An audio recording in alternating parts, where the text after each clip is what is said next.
Hello students, बाल मंदिर के इस YouTube चैनल में आपका स्वागत है। स्टूडेंट्स, हम लोग बात कर रहे थे, जैसा आपको पता है ये हमारा टॉपिक था विद्युत फ्लक्स। ठीक है, ये हम लोगों ने डिस्कस किया था लास्ट लेक्चर में। ठीक है, आज हम लोग बात करेंगे एक न्यूमेरिकल लेके और इसके अगला टॉपिक स्टार्ट करेंगे। तो एक न्यूमेरिकल करते हैं, जैसा आपको यहाँ पर क्वेश्चन नंबर 2 दिया हुआ है। ठीक है, इसको हम डिस्कस करेंगे कि 200 आई कैप प्लस 300 जे कैप वोल्ट पर मीटर तीव्रता के समरूप विद्युत क्षेत्र में 5 × 10⁻³ जे कैप मीटर का क्षेत्रफल रखा है। इस क्षेत्रफल से निर्गत फ्लक्स कितना होगा? तो ये अपना सवाल है। इसको हम लोग यहाँ पे हमें क्या करना है, इसको सॉल्व करना है। इस सवाल को हमें यहाँ पर क्या करना है, सॉल्व करना है। तो यहाँ पर इसको सॉल्व करने के लिए हम लोग नया पेज लेते हैं एक अलग, जिसपे हम ये काम करेंगे। ठीक है, हमें विद्युत क्षेत्र कितना दिया हुआ था? 200 आई कैप प्लस 300 जे कैप वोल्ट पर मीटर। ध्यान रखना, ये भी इसका मात्रक होता है वोल्ट पर मीटर। मैं आपको अगले चैप्टर में बताऊंगा। और उसके अलावा हमको क्या दिया हुआ? 5 × 10⁻³ मीटर का क्षेत्रफल जे कैप। तो क्षेत्रफल कितना दिया हुआ है? जो एरिया वेक्टर है वो कितना दिया हुआ है? 5 × 10⁻³ जे कैप मीटर स्क्वायर। तो यहाँ पर आई और जे कैप के साथ डील करना है हमको। और जैसा कि मैं आपको लास्ट लेक्चर में बता चुका था, जो फ्लक्स का फॉर्मूला होता है that is equals to E.A, या क्या होता है E × cos थीटा। अब यहाँ पर डायरेक्ट हमको वेक्टर दिया हुआ है। अब वेक्टर का डॉट मल्टीप्लिकेशन तो आप सबको पता होगा ना। अगर मैं A.B निकालूंगा तो क्या होता है? AX BX plus AY BY plus AZ BZ। 11th class में ये टॉपिक मैंने बहुत डिटेल में आपको समझाया था कि डॉट में क्या कहते हैं। x वाले का x के साथ मल्टीप्लाई करते हैं, y वाले का y के साथ मल्टीप्लाई करते हैं और z वाले का z के साथ। तो यहाँ पर क्या हो जाएगा अपना आंसर? 5 = E.A क्या होगा? 200 आई कैप प्लस 300 जे कैप डॉट में कितना होगा? 5 × 10⁻³ जे कैप। यही सवाल है ना, एक बार मैं चेक कर लेता हूँ। 5 × 10⁻³ करेक्ट। ओके ओके ओके, ठीक है। तो अब अगर मैं सॉल्व करूंगा तो i का i के साथ, तो यहाँ तो 200 × क्या हो गया? 0, क्योंकि क्षेत्रफल में तो i है ही नहीं। प्लस 300 × क्या हो गया?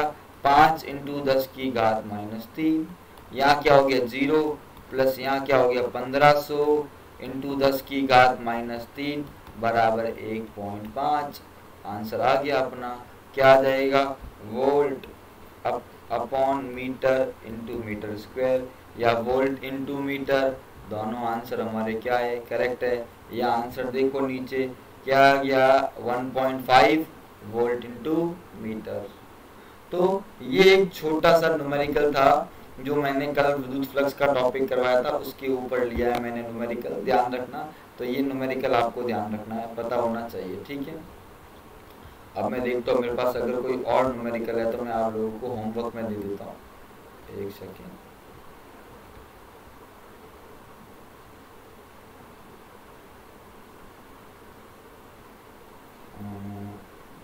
इस टाइप का न्यूमेरिकल मिल नहीं रहा है कोई ऐसा।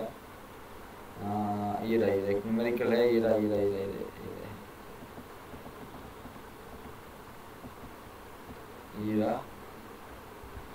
चित्र में दर्शाए अनुसार ये एक न्यूमेरिकल है जिसका आप लोग स्क्रीनशॉट ले लें। ये न्यूमेरिकल आप लोग करना चाहें तो इसको ट्राई करें। चित्र में दर्शाए अनुसार 10 सेंटीमीटर भुजा के किसी वर्ग के केंद्र से ठीक 5 सेंटीमीटर ऊंचाई पर कोई आवेश 10 माइक्रोकूलम रखा गया है। इस वर्ग से गुजरने वाला विद्युत फ्लक्स का परिमाण क्या होगा?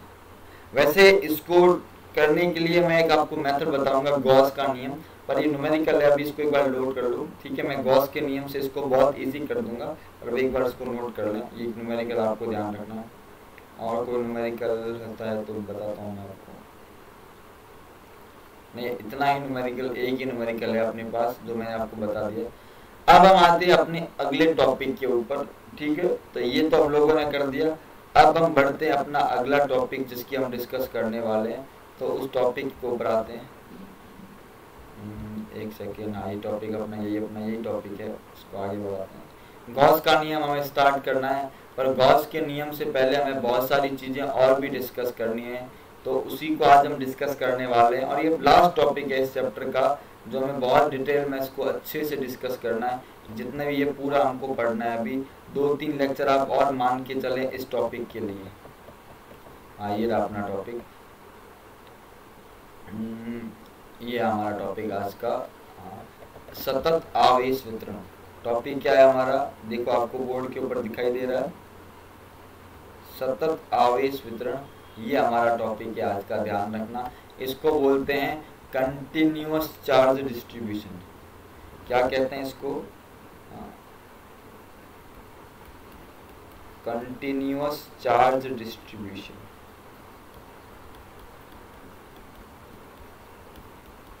देखो आवेश है ना, मैं आपकी प्रॉपर्टी लिखाई थी, आवेश क्या होता है, क्वांटीकृत होता है। क्या होता है, क्वांटीकृत। क्वांटीकृत का मतलब क्या है, क्वांटाइज्ड होता है। क्वांटाइज का मतलब इलेक्ट्रॉन के रूप में। जब भी किसी वस्तु को आवेश देना है, वो आवेश हमेशा उसको इलेक्ट्रॉन के रूप में क्या किया दिया जाता है, मतलब एक एक करके। जैसे यहाँ पे आप देखो, नेक्स्ट पेज में आपको चीज बताता हूँ।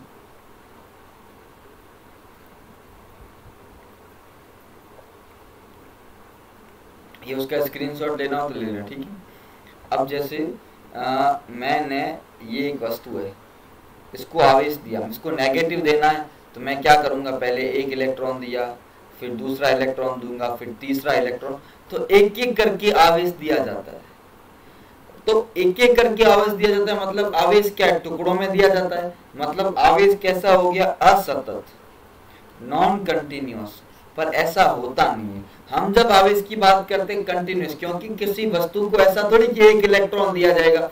अगर मेरे को 1 कूलम आवेश देना है, तो इलेक्ट्रॉन की संख्या कितनी होगी, 6.25 × 10⁻18। तो बहुत अधिक संख्या में इलेक्ट्रॉन होते हैं। बहुत, अगर मेरे को चार्ज देना है, इलेक्ट्रॉन का चार्ज बहुत छोटा होता है, इसीलिए आवेश वितरण हमेशा कैसा माना जाता है, सतत। जब हम आवेश वितरण की बड़े स्तर पे जब चर्चा करते हैं, तो आवेश वितरण हमेशा कैसा माना जाता है, सतत माना जाता है, कंटिन्यूअस माना जाता है। ध्यान रखना, क्यों, क्योंकि ध्यान रखना, चार्ज, इलेक्ट्रॉन का चार्ज बहुत छोटा होता है, और जब हम बड़े चार्ज की हम जब बात करते हैं, माइक्रो कूलम, मिली कूलम, नैनो मतलब कूलम, या बहुत बड़े चार्ज की, तो उसको कंटिन्यूअस, क्योंकि उसमें बहुत ज्यादा इलेक्ट्रॉन चाहिए होते हैं, इसलिए उसको हमेशा क्या माना जाता है, कंटिन्यूअस। अब देखो हमारे पास यहाँ पर 3 तरह का आवेश वितरण है। देखो, एक होता है रेखीय। देखो, यदि किसी वस्तु पर आवेश एक समान रूप से वितरित हो, तो इसे सतत आवेश वितरण कहते हैं। एक समान रूप से अगर आवेश दिया गया हो, तो इसको हम लोग क्या कहते हैं, सतत आवेश वितरण कहते हैं। देखो, इसमें सबसे पहले हम बात कर रहे हैं रेखीय आवेश वितरण। कैसा, रेखीय आवेश वितरण। इसको एक और नाम दिया गया है, इसको कहते हैं लीनियर चार्ज डिस्ट्रीब्यूशन। क्या कहते हैं इसको, यहां देखो, लीनियर चार्ज डिस्ट्रीब्यूशन। एक सेकंड, स्पेलिंग थोड़ा सा इसको इरेज कर लो।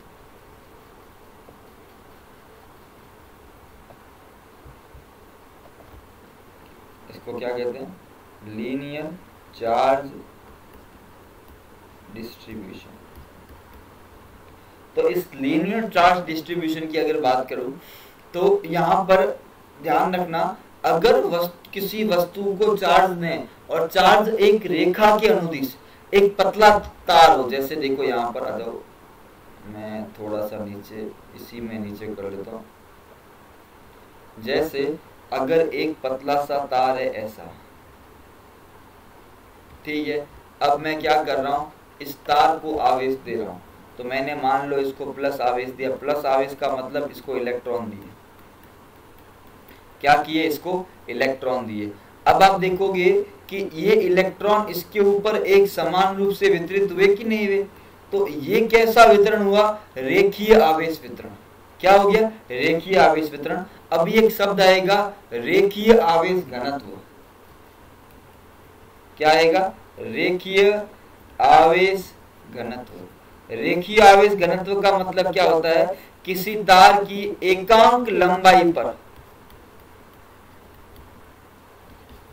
एकांक लंबाई पर स्थित आवेश की मात्रा, एकांक लंबाई पर स्थित आवेश की मात्रा को रेखीय आवेश घनत्व कहते हैं। इसे लैम्डा से वितरित करते हैं। मान लो L लंबाई पर Q आवेश है, तो एकांक पे कितना होगा, Q बटा L। इस पूरे पे कितना है, Q आवेश है, इसकी लंबाई कितनी है, L है। लंबाई कितनी है इसकी, L। आवेश कितना है, Q। तो लैम्डा बराबर क्या हो गया, Q बटा L। इसको क्या बोलेंगे, मात्रक क्या होगा, कूलाम पर मीटर। क्या होगा, कूलाम पर मीटर। देखो इस पेज पे देखो, रेखीय वस्तु पर आवेश सदैव एक समान रूप से वितरित होता है तथा इसे रेखीय आवेश घनत्व, रेखीय आवेश घनत्व से प्रदर्शित किया जाता है, ध्यान रखना। ठीक है। और चालक की प्रति एकांक लंबाई पर, ये लिखा हुआ है, प्रति एकांक लंबाई पर आवेश की मात्रा को रेखीय आवेश घनत्व कहते हैं। लैम्डा बराबर कुल आवेश बटा चालक की लंबाई, और इसका ऐसा ही मात्रक क्या हो गया, कूलाम पर मीटर। साइड में आपको मात्रक दिया हुआ है, देखो यहाँ पर कूलाम पर मीटर, ध्यान रखना। ये जैसे अगर कोई सीधा तार हो तो उस पे कैसा होगा, रेखीय आवेश वितरण। अगर कोई वलय होगी उस पे भी कैसा होगा, रेखीय आवेश वितरण।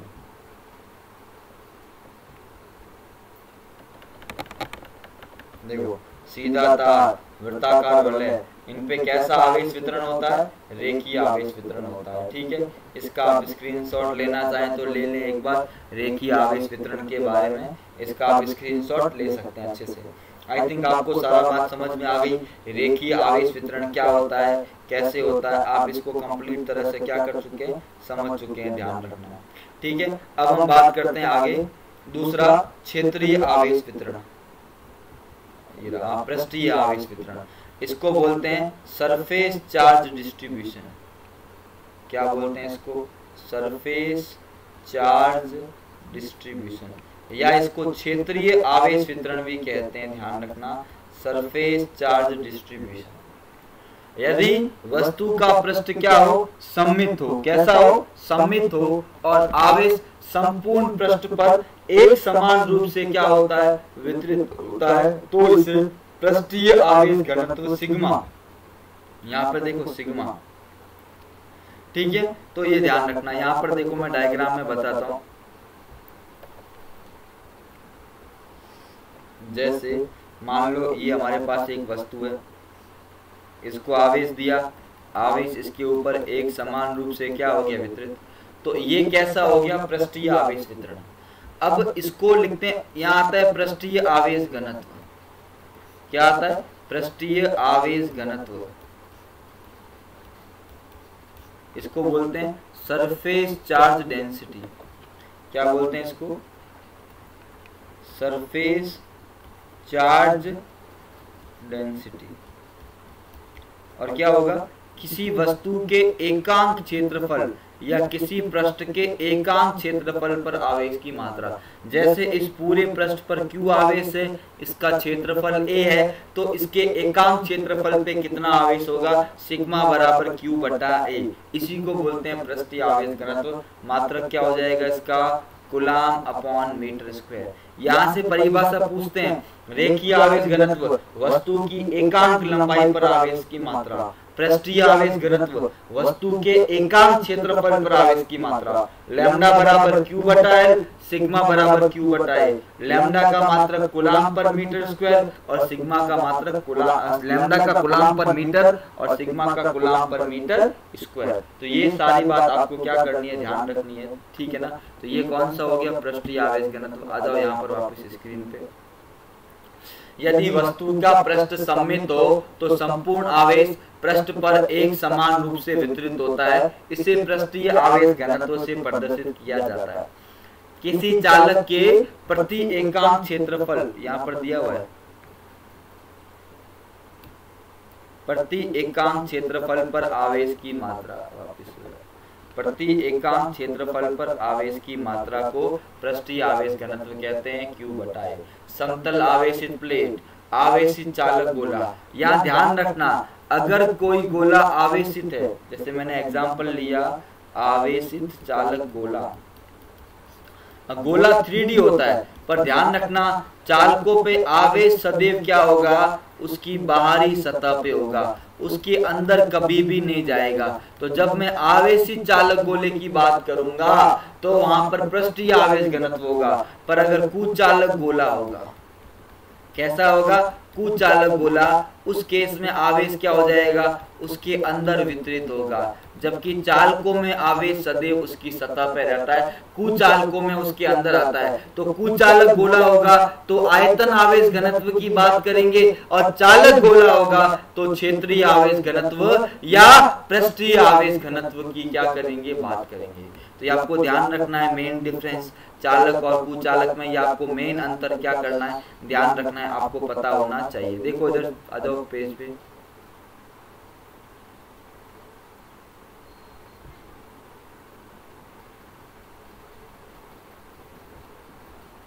क्या हो गया, थोड़ा सा नीचे आ गया,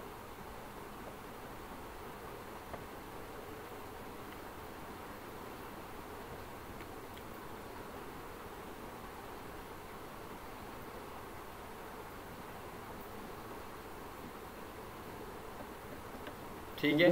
तो ये पृष्ठीय आवेश घनत्व, इसको नोट कर लो, पृष्ठीय आवेश वितरण का, इसका आराम से स्क्रीनशॉट ले लो। तीसरा हम बात करते हैं आगे, नेक्स्ट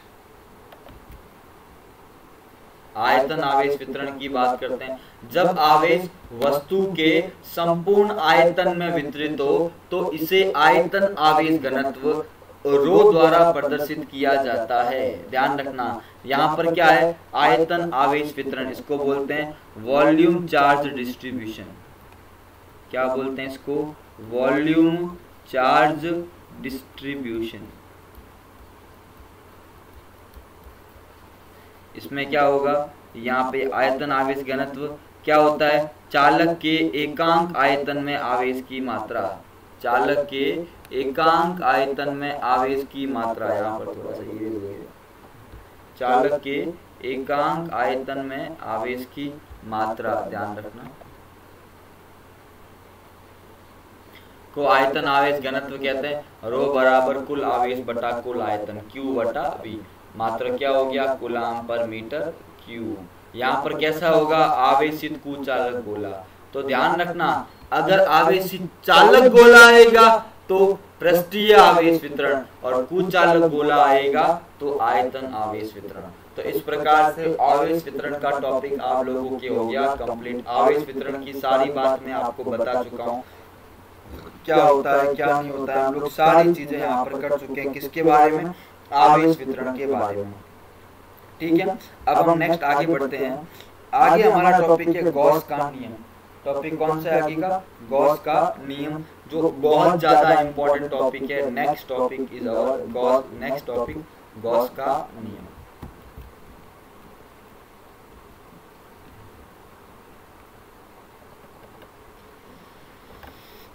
वैज्ञानिक था जिसका नाम था गॉस, जिसने एक नियम दिया जिसको गॉस का नियम कहते हैं। ये उसका नियम है, इसको बहुत डिटेल में समझना है। गॉस के नियम के बारे में मैं आपको बहुत सारे कंसेप्ट बताने वाला हूँ। हमारा टॉपिक क्या है, हमारा टॉपिक है गॉस का नियम या गॉस लॉ, ठीक है। अभी 15-20 मिनट हो गए लगभग, तो मैं इस टॉपिक को स्टार्ट नहीं करूंगा क्योंकि बहुत इंपॉर्टेंट टॉपिक है। इसको मैं कल डिटेल में आपको डिस्कस कराऊंगा।